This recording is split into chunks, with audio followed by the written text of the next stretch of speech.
Hello everybody, my name is Alex and today I'm going to be analyzing the song Maria Barba, the version by the great Humbertona. And okay, first of all, this song is in 432 hertz, which means that the A is not 440 as it typically is when you tune the guitar. It's tuned to 433, so every string is tuned according to that. So this is the sound that an E flat minor chord should give you, right? So because I wanted to be really loyal to the record, I tuned my guitar that way, and I know it's inconvenient for most people, but this has to be done by the book in my estimation. So maximum faithfulness means 432 hertz. And second thing you might notice about this is that we got an E flat minor key, which can also be described as a D sharp minor key, although it's more rare to see that. So we're just going to call this an E flat minor, and we're going to go on from there. Next, no capo used. Well, I mean, this song anyway, it doesn't really have an acoustic or a classical guitar in it. So if you listen to the record, you're not gonna hear any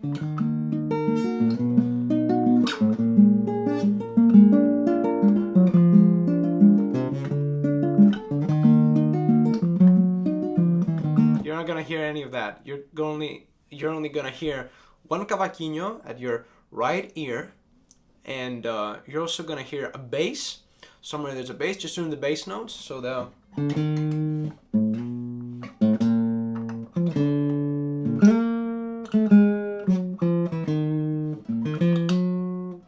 you're gonna hear that bass, and you're also gonna hear a 10-string guitar being strummed at your left ear.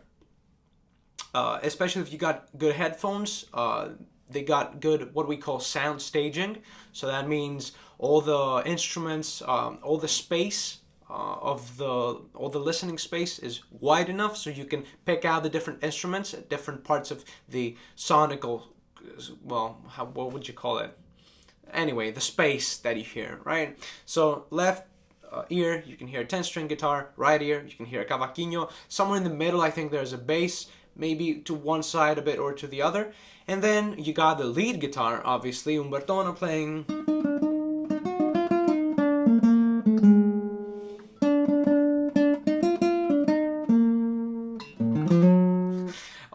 I'm going to go through the melody as well as the chords. I'm going to go through everything. Unfortunately, there's no real way for me to demonstrate this because I can't play more than one instrument at a time. And I don't want to do the singing thing. I don't know the lyrics anyway, but I don't want to sing it. I think it's a song that works well, sung as well as played in terms of in a lead guitar setting. And finally, you can hear a secondary lead guitar, which I don't know who plays that. Maybe it's Humbertona or maybe it's somebody else, although I wouldn't be surprised if it was Humbertona. So what you can basically hear is, to your left ear, somebody doing little fills in between the phrases that Humbertona plays. So you'd get... and then... so somebody plays stuff like that.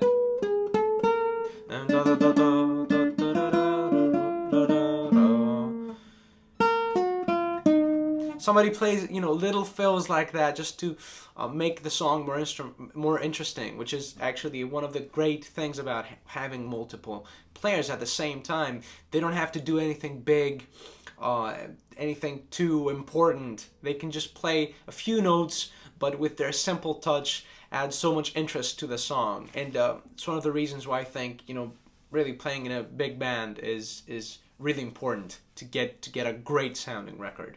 So, okay, because this is a full analysis, this isn't just a guitar tutorial, although I'm gonna teach how to mimic the sound or how to play the basic structure of the song on a classical guitar. I'm also gonna go over how I go about mimicking each instrument. So, let's start with the acoustic guitar that I got sitting on my wall right there. Okay, so on the acoustic guitar, that means this parlor guitar right here, what I'd usually do is just place a capo on the 6th fret so that we'd get A minor shapes. So A minor, F, E, you know, really simple, easy shapes, lots of open strings. But because we're doing this the hardcore Cape Verdean way, no capo, and we'd have to use the normal chords. So this guitar I tuned to 433 as well, and we're ready to go. So I'm going to discuss the song parts through this guitar, and it's going to carry over to every other instrument because the song is the same. We start with this D minor chord. The song has two parts, so part A and part B. Part A is this.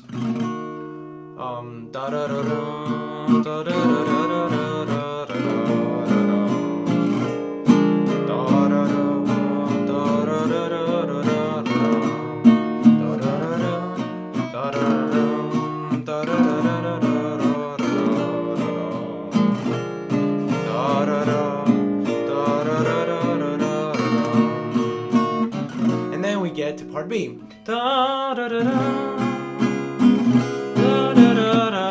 Oh wait, sorry.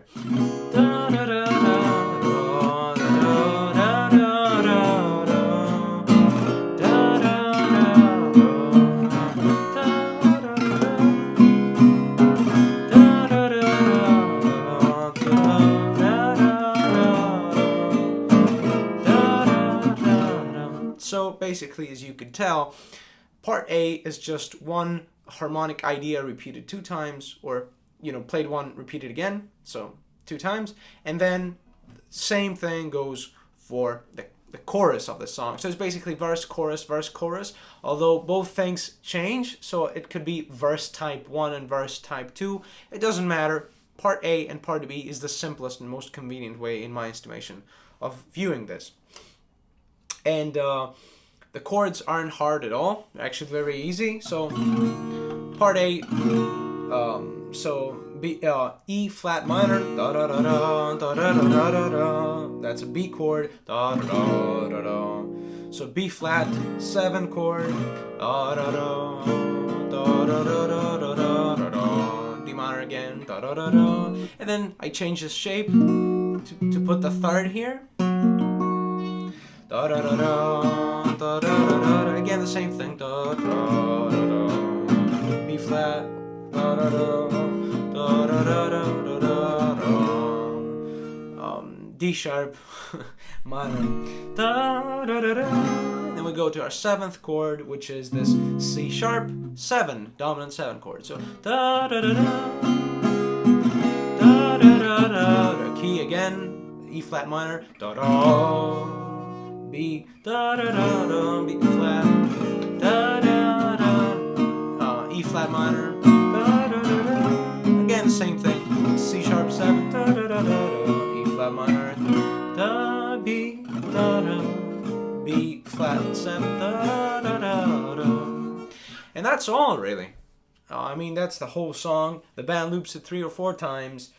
And it's pretty easy. Now, if you want to get into the technique that I use my thumb, this whole thing that I do, I have a separate video on that, link to that in the description, how to make your normal acoustic guitar sound like a Cape Verdean 10-string guitar. So, now that that's out of the way, let's go over to what I use to play the bass. So, as you could tell, to play the bass, because I don't have an acoustic bass or even an electric bass for that matter, I'd use a normal classical guitar, and after I record it, I'd usually bump up the low end of the guitar to give a real edge to those frequencies, to the bass, and kind of try to make it sound a bit more as a bass, even though really you can't make a classical guitar sound really like a bass, but it's the closest I can get to with what I got. So okay, let's talk a bit about the rhythm of this song. The rhythms that I hear most often in this song are the classic Morna rhythm, by far. It's one of the favorites of the bassist of Humbertona in that whole album, Despedida de Saudade. And so he'd go da da da da da da. So da da da da da da da da da da da.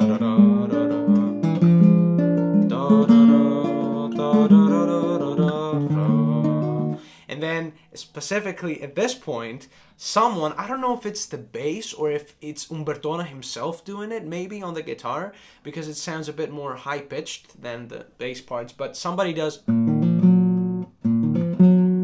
plays this melody on the bass. So da da da da da da da da da da da da da da.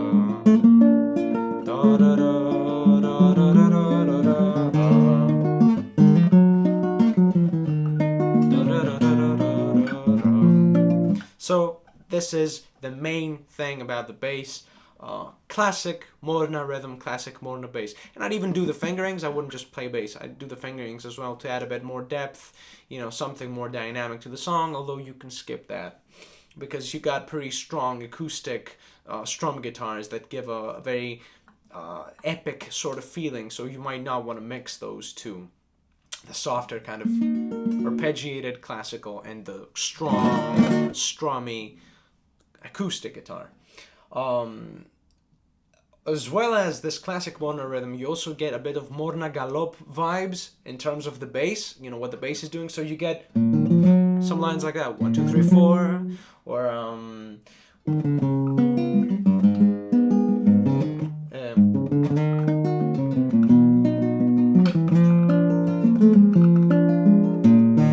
and you also get just a bit of anticipated rhythm.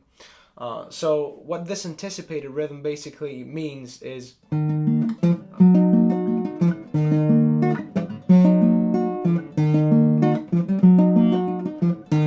so da da da da da da. So the bass goes at the 3, right? Instead of the 4 or the 4 and or all these, it goes on the 3. So if you count 1, 2, 3, 4, 1 and 2 and 3 and 4, and you get a really strong bass on the 3. It's very rare, but it is in there. So if you pay close attention to the record, you hear at some very specific moments the bass player putting that anticipated bass in there. So, okay, I'm gonna just run you over what I play through the entire song and steal as many ideas as you can and as you want out of this. So da da da da da da da da da.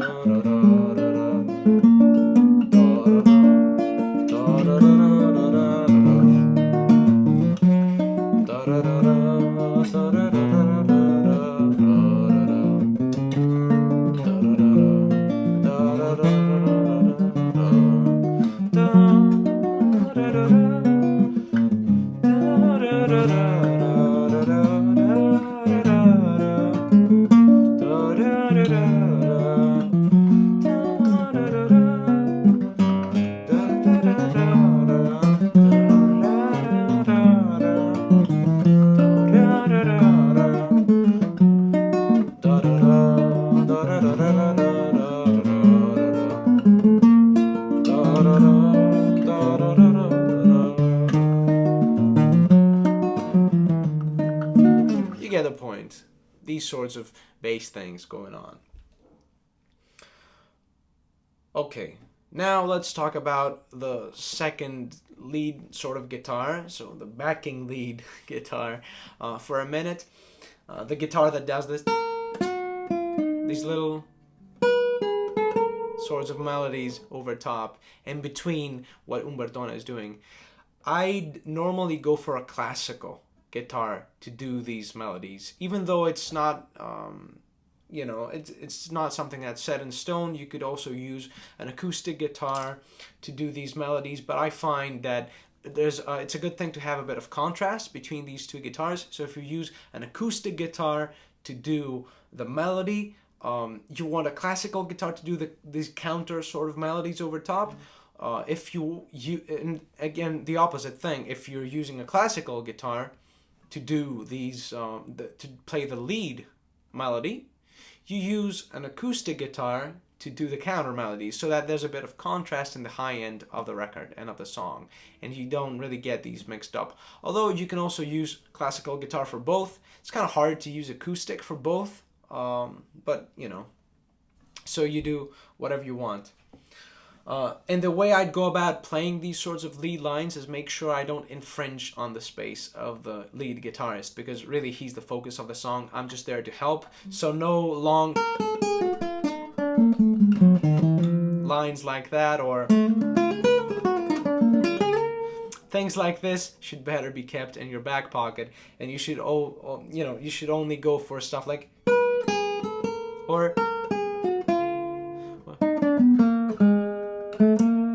stuff that's really sweet, plays with the timing of the song a bit, adds a bit of an interest in terms of the rhythm, and it steers clear of the space of the classical guitarist or the guitarist who does the lead.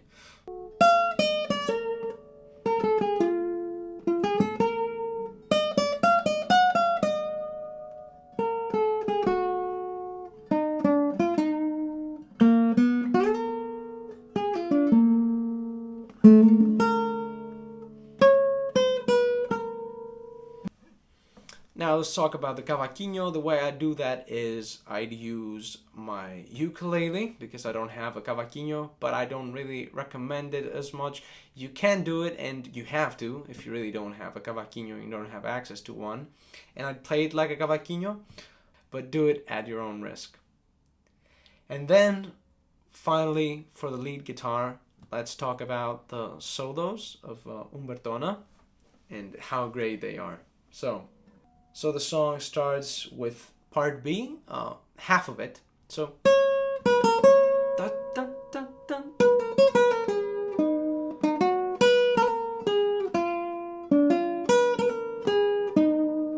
So right from the get-go, we get very interesting phrasings by Humbertona, and so we get this. So it comes before the one.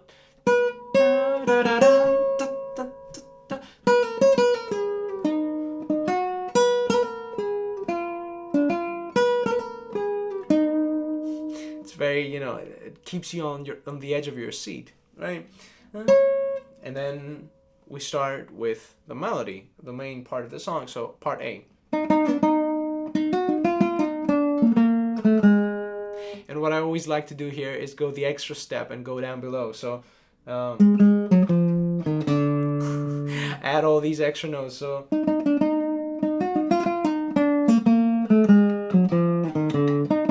and then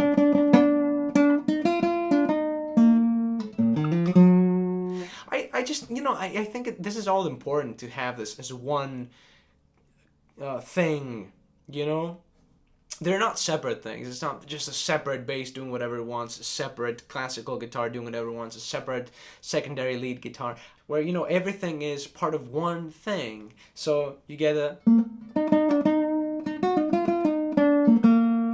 Then the bass goes... And then...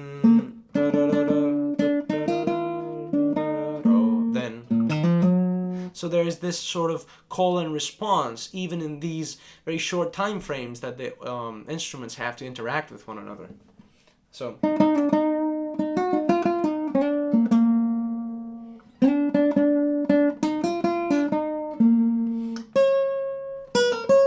And back to part B.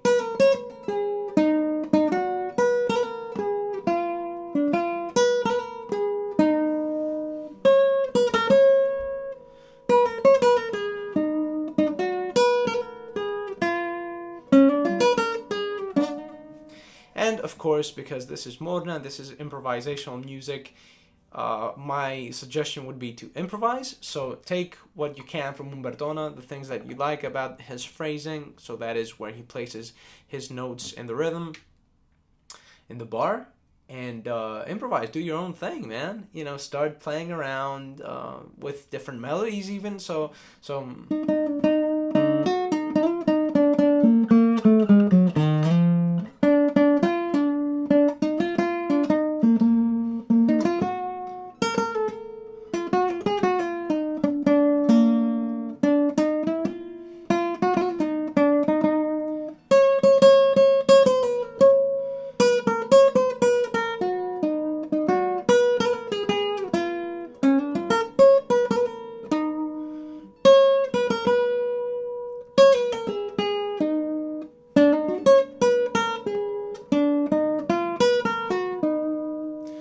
play around, come up with your own stuff, and you should come to find something that is your own specifically and that you love, and you play it that way, because Humbertona's great, but you can be great as well. just to end this off, I really want to say that if I was to play this on a classical guitar on my own, I'd sing it and I'd play Maria Barba, canta mais uma morna para despedida. So yeah, that's what I wanted to say. Thanks so much for watching, and I hope you learned something from this. If you want to support this channel, you can do so by a one-time donation and on my PayPal, or you could consider subscribing to my Patreon page for more videos like this. Also, if you want to take some sort of private lesson for Morna by me, you could contact me. My email is in the description. And if you want me to make a backing track for you in the Morna setting, you could also check out my Fiverr. Links to all these in the description. See you in the next one. Have a good one.